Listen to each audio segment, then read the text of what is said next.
et qui, lorsque le faux plat est montant, peut se montrer tout à fait à son aise, l'Estonien. Ça peut être une option. Je ne sais pas si Thierry peut se laisser glisser aux côtés de Francis Van Ondersel et Alain Deleuil.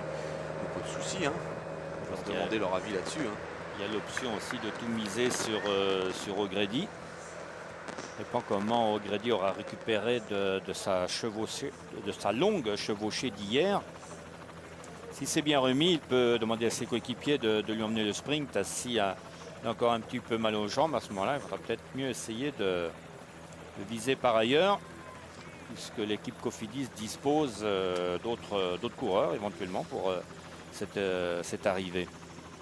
Mais là, on voit le peloton s'allonge. Il y a une nette accélération de la part du peloton. Hein. Au moment où Tom Boonen choisit de jouer l'équipier, de venir se ravitailler, mais aussi de prendre quelques conseils aux côtés de Serge Parsagnier. Je crois qu'on retrouve, oui, fini la rigolade. C'est parti, les choses sérieuses. On est bien rivé sur le guidon. Les choses sérieuses vont commencer. Les AG2R aux avant-postes. Il y a des gros rouleurs là. Gerolsteiner également. L'Autodomo pas très loin. C'est parti. C'est parti pour la chasse. Thierry Adam derrière. Oui, c'est parti.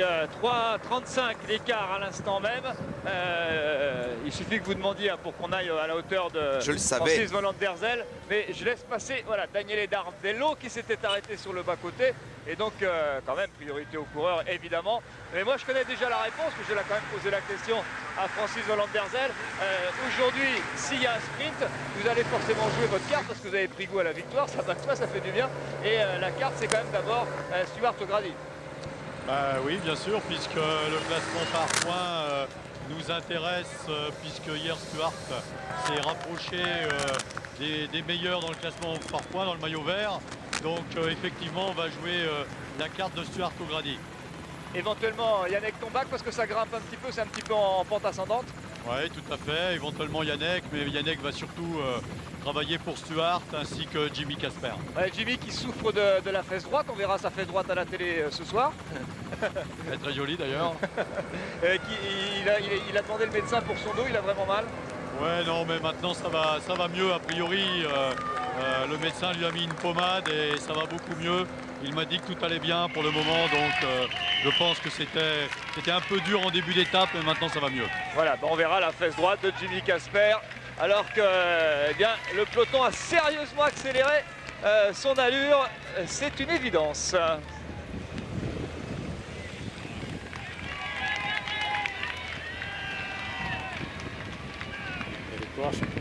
Les 4 sont à Savigny sous le Lude et il s'agit de l'une des dernières localités de la Sarthe avant d'entrer dans le département, le dernier département traversé, celui du Maine-et-Loire, dont le chef-lieu est bien entendu Angers.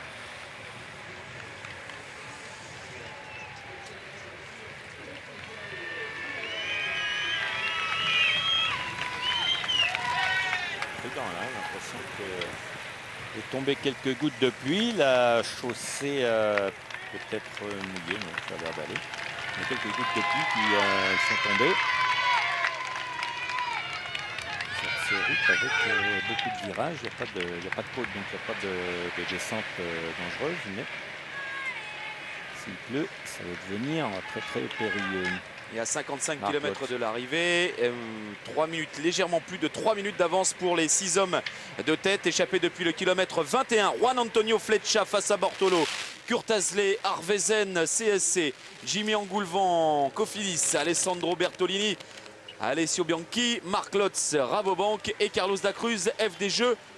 Derrière, la chasse est organisée par AG2R, Roule, Christophe et Nicolas Portal, par Gerolsteiner, par Brioche la Boulangère, par l'Autodomo. La chasse est désormais lancée, puis les Quick-Step vont venir se placer aux avant-postes également avec Knaven, on a aperçu tout à l'heure Zanini, Bramati. Donc les gros rouleurs sont dans les premières positions de ce peloton. Bernard, maintenant la bagarre est lancée pour l'emballage final. Oh, là la chasse est véritablement lancée et l'avance des échappés va fondre petit à petit.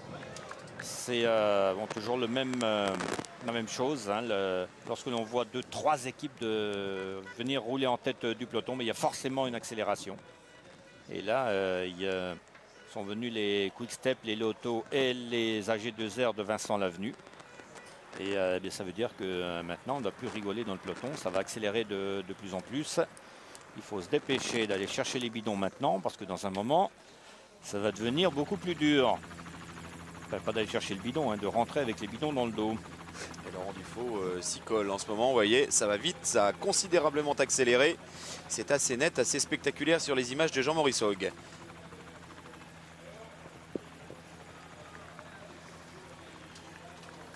Et le peloton, à son tour, entre dans cette localité de Savigny-sous-le-Lude, dernière localité avant le département du Maine-et-Loire, qui est encore donc dans la Sarthe. Traversée dangereuse, là, Jean-Paul. On va surveiller. Parce que malheureusement, nous y sommes un petit peu habitués. Il y a des chutes, pas mal de chutes dans le peloton. Depuis le départ, regardez, les virages. Le peloton est toujours très fourni, nerveux maintenant. Il y a eu une accélération. Il faut rester lucide et vigilant.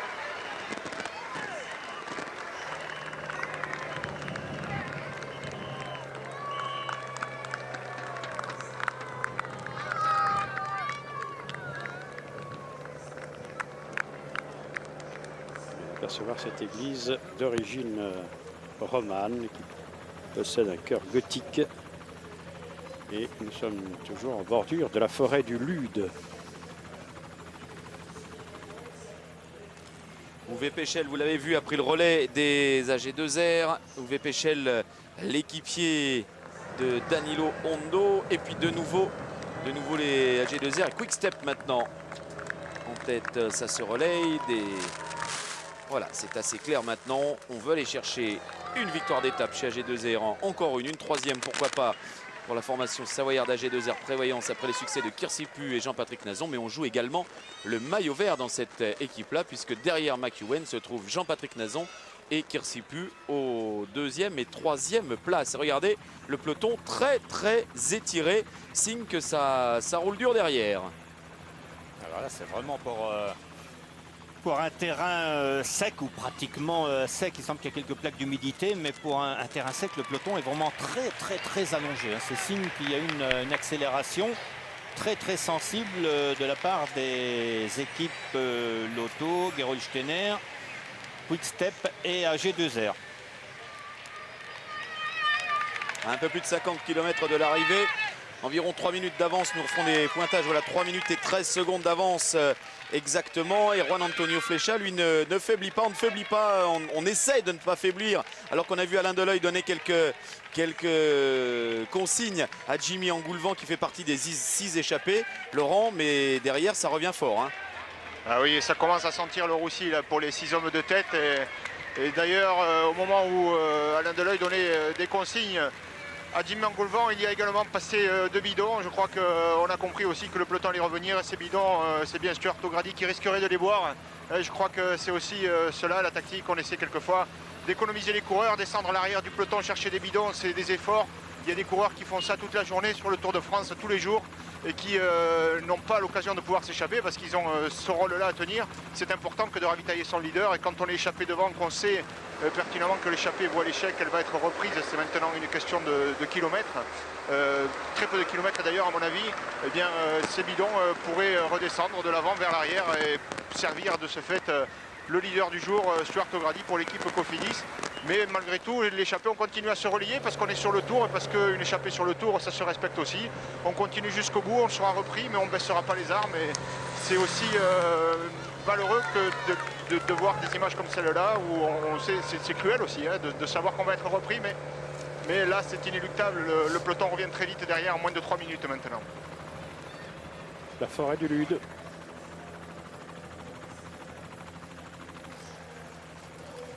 Et les derniers kilomètres en Maine-et-Loire. En Sarthe plutôt, dans le département de la Sarthe avant le Maine-et-Loire.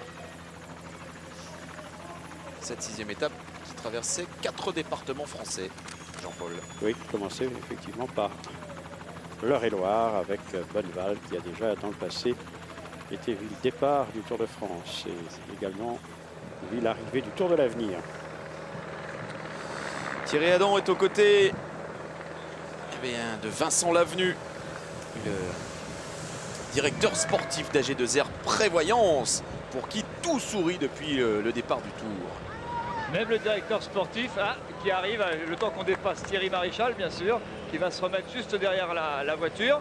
Ça fait partie des aléas du direct, c'est-à-dire qu'à ce moment, au moment où on arrivait derrière Vincent, il y avait un coureur qui vient faire l'abri, qui vient récupérer un petit peu, parce que je peux vous dire que ça va très très vite. Alors il y a le temps que j'arrive à hauteur de Vincent, il y a une donne qui va être importante pour les 50 derniers kilomètres, c'est de savoir dans combien de temps évidemment les échappées vont être rejointes, mais ça va venir très très vite parce que ça roule très très vite. Mais dès qu'il y a une accélération et dès que l'on sort de la forêt et dès que l'on est avec une plaine, eh bien le vent est important. Et attention quand même de ne pas perdre une dizaine ou une vingtaine de coureurs comme ça a failli l'être